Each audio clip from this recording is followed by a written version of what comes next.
Hello, you beautiful souls. Welcome back to the couch. And this is the pathway to understanding where we get real about healing and yap about life along the way. So, Backrooms. I watch Backrooms, okay? And I don't think it's a horror movie at all. Like, hear me out. Hear me out. I think it's about trauma. And before anybody comes for me, listen, I know, it's a literal monster movie, but listen. So the story follows Clark, a man who's become drawn into mysterious dimension hidden beneath his furniture store. And it's an endless maze of empty rooms, flickering lights, impossible architecture, and it appears like kind of strangely familiar but completely wrong. And as Clark goes deeper, the reality starts breaking. His therapist, Mary, follows him into the back rooms trying to bring him home. But the deeper they go, the more the line between reality, memory, and identity begin to disappear. So, on the surface, yes, it is a psychological horror movie. But by the end, I found myself wondering, if the back rooms were never meant to represent a place at all. Like, what if it was representing places where we get emotionally stuck? The movie takes place in these endless hallways and rooms, and they all look familiar, right? But they're off. The walls, the lighting, the doors, everything feels like something or somewhere you've been before, but something is wrong.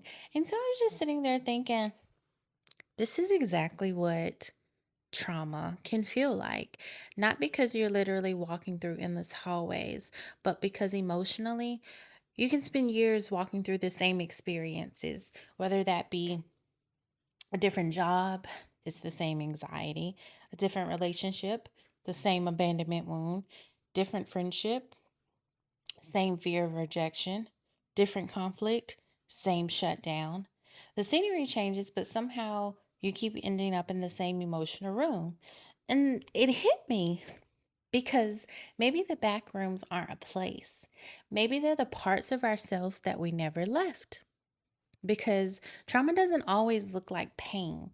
One of the biggest misconceptions about healing is that trauma looks dramatic. Sometimes it doesn't. They literally have big T and little t traumas because sometimes trauma looks like being uncomfortable when someone genuinely loves you, always waiting for the other shoe to drop, feeling guilty every time you rest, believing peace means something bad is about to happen, apologizing for existing, overthinking every single text message you send out about how it will be perceived. Did they understand you? Did they get what you meant? Because that's the thing about unresolved pain. It doesn't always scream. Sometimes it quietly organizes your entire life. I wrote something down while I was watching the movie. I'm so excited about this.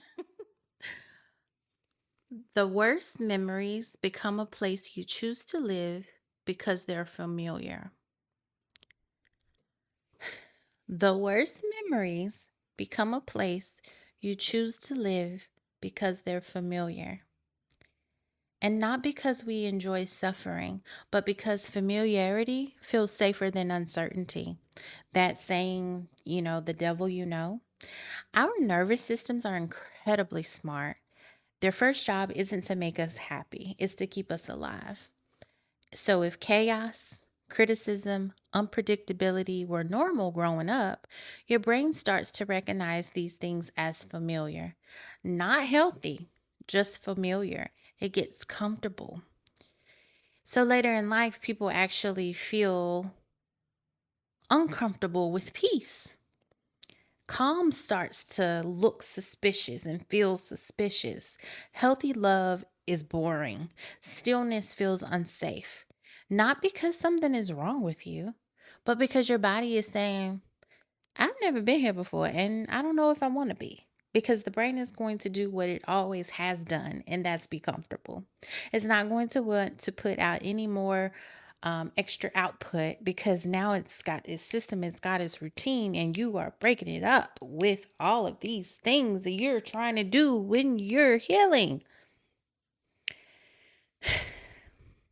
Sometimes we aren't afraid of the monster. We're afraid of leaving the room we've learned how to survive in because now we're going to be that little fish in a big pond. If you notice yourself repeating the same relationship dynamics, the same work situations, the same emotional reactions, don't immediately ask, why do I keep messing this up? Maybe asking what feels familiar about this. Being able to shift from self blame to curiosity, because curiosity is where healing begins. Okay, back to the movie. Um, the monster was him. One thing that actually wrecked me was Clark. Throughout the movie, I found myself wondering, like, what the hell is chasing them? Like, what is in these rooms?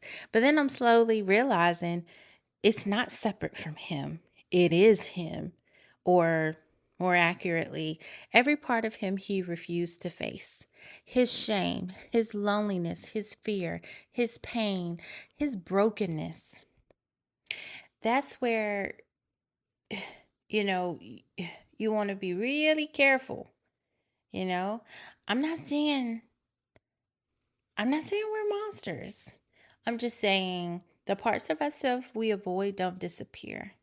They just get louder. The more that we push grief away, it leaks out as anger. We avoid disappointment, it becomes perfectionism. We refuse to feel loneliness, it becomes people pleasing. We avoid fear, it becomes control. Healing isn't pretending that these parts don't exist. It's finally turning around and saying, I see you. Because what we resist usually persists. And so the next time that you feel triggered, instead of asking, what's wrong with me? Check in because what part of you is asking to be seen right now?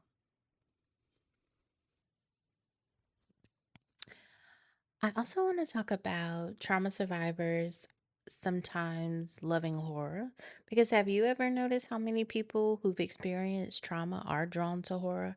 Not everyone, obviously, because some people who've experienced horror do avoid it completely because it feels overwhelming. But for others, it's oddly comforting. And psychology actually has some ideas about why, because of the predictable fear. Real trauma isn't predictable. You don't know when it's coming. You don't know who's safe. And sometimes the danger is emotional instead of just physical. Sometimes it's someone who's supposed to love you. Sometimes it's your own thoughts. It's terrifying because you can't see it. But with horror movies, the threat is obvious. You know who, what the monster is. Like, you know what you're afraid of. Your nervous system gets to experience fear inside a container. For 90 minutes, the monster has a face. And then the credits roll. So, research suggests that many people enjoy horror because it provides a safe, controlled way to experience these intense emotions. The fear is stimulated or simulated, but your brain still gets to practice moving through it. And so, for some people, that's exciting, but for others, it's strangely regulating. So, honestly, I wonder if that's why psychological horror hits so differently. Because the monster isn't always outside. Sometimes the monster is grief, it's shame, it's anxiety. Sometimes it's the versions of ourselves we've spent years trying not to become. So the monster makes sense. Think about it. A monster follows rules, has a pattern. A monster has motives. Trauma doesn't. Sometimes trauma is a person who loved you one day and terrified you the next. A relationship where you couldn't predict the version of someone you get. Growing up never knowing whether home would feel peaceful or explosive. The unpredictability creates hypervigilance. So when horror gives you one clear monster, your nervous system almost sighs in relief because finally it knows where to look. I've always wondered if horror gives trauma survivors something they rarely get in real life, and validation came up. Because what does anxiety feel like? Like someone is chasing you? What does PTSD feel like? Like the past won't stop following you? What does shame feel like? Like there's something inside of you no one else can see? What about depression? What does that feel like? Like you're wandering endlessly, like through rooms trying to figure out how you got there? Horror gives these invisible experiences a body, a sound, a face, a hallway, a monster. And suddenly, people can see what you've been carrying all along. Like the nervous system loves resolution. And here's another fascinating piece that I was just thinking about. With real trauma, there is no ending. Most of the time, no justice. Most of the time, no apology, no explanation, no closure. Movies usually do. Even if the ending is tragic or leaves us with question marks like Backrooms did, the story ends. Your nervous system gets completion. Real life rarely offers that, if hardly ever. You don't get all of those things wrapped up into a nice pretty bow. And so maybe there's another reason we're drawn to horror. Sometimes we're looking for endings that we never got in our own lives. And so I just want to say this: loving horror doesn't automatically mean you've experienced trauma, and having trauma doesn't automatically mean you'll love trauma. Human beings are way too complex for that. But I do think it is interesting that so many people who suffered and survived difficult things say psychological horror feels familiar. Because maybe horror doesn't create fear. Maybe it gives somewhere to live outside of us just for a little while. So, back to Backrooms. So, the false copies were interesting to me because another idea, I was thinking about this. The movie recreates reality, right? But it gets it wrong. So, everything looks familiar, but is deeply unsettling, right? And so, immediately, my therapist brain starts thinking, that's trauma. Trauma creates copies. It whispers, this relationship is exactly like the last one. The silence means they're mad. They're going to leave. You can't trust them. You'll fail again. It copies realities, but it gets the important details wrong. And honestly, this made me think about AI too. Y'all remember when first AI was first on the scene and it was generating people, but you'd be able to tell because everybody laughed because those folks had six fingers. Everything looked almost right, but you looked a little closer and found these discrepancies. Trauma does something similar. It creates emotional versions of reality that feel convincing until you pause long enough to notice this person isn't my parent. This situation isn't my childhood. I'm not actually in danger. Our brains aren't trying to deceive us. It's trying to protect us from using old information, but protection based on outdated information. So it just keeps us trapped. And so, being able to pause and ask yourself, am I responding to what's happening right now or to something that reminds me of this? That question alone can interrupt any emotional loop. And when we talk about memory, it is not a recording. The more we remember, the more we get it wrong. And psychologically, that's actually true. Memory isn't a video recording. So every time we remember something, our brain reconstructs it, which means memories are influenced by emotion, fear, shame, stress, trauma. Sometimes we're living our lives based on stories that tell our nervous system. Sometimes we're living our lives based on stories that our nervous system has rewritten. That doesn't mean your experience wasn't real. It means your brain filled in the gaps the best way it knew how. So healing isn't forgetting, it's updating the story with the truth you have now. So asking yourself, why did I believe, or what did I believe about myself then? And what do I know about myself now? Sometimes those two answers are worlds apart, and that's okay. Because in this movie, people rewrite the past, sometimes to avoid accountability, sometimes because shame feels unbearable, sometimes because memory genuinely changes over time. It's rarely as simple as people lying. The human mind is complicated, complex, and literally is the computer, okay? And so healing acts something different. Not perfection, not flawless memory, just honesty. Can I tell the truth about what happened without editing the parts that make me uncomfortable? Can I own the harm I caused and the harm that was done to me? Those are two different things. And yes, both of them matter. And here's something I don't think we talk about enough. In all of this, when we think about people who do enjoy horror movies that have been through things, the monster is visible because we do know what's chasing us. We know where the danger is. And again, the real trauma doesn't work like that.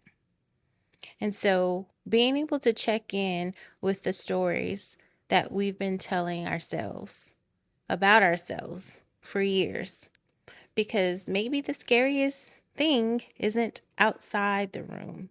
Maybe it's realizing that we've been trapped in the same emotional hallway for a decade. And so it led me to think about healing isn't finding the exit. I wonder if it's just realizing that we've been walking in the same hallways for years. And maybe the door has always been there. Or maybe we took a different route this time and now we actually have a door. But it's the survival that kept my eyes fixed on the monster instead of the way out. And sometimes when you find yourselves no longer in survival mode and still keeping your eyes fixed on the monster instead of you're out, we don't have to keep living in emotional places that only feel like home because we've been there a long time. Healing doesn't erase what happens, it reminds us. We don't have to keep wandering these same halls forever before we let go. So let me ask you this. What's one emotional room that you keep finding yourself back in? Is it self-doubt, people pleasing, fear of abandonment? I know for me, it's control. That's the room that keeps calling back to me simply because it's familiar and I have locked in control with safety. So I'll leave you with this. You are allowed to leave places your nervous system mistakes for home. Thank you for spending time with me. Until next time, give yourself grace, and I'll save you a seat on the couch.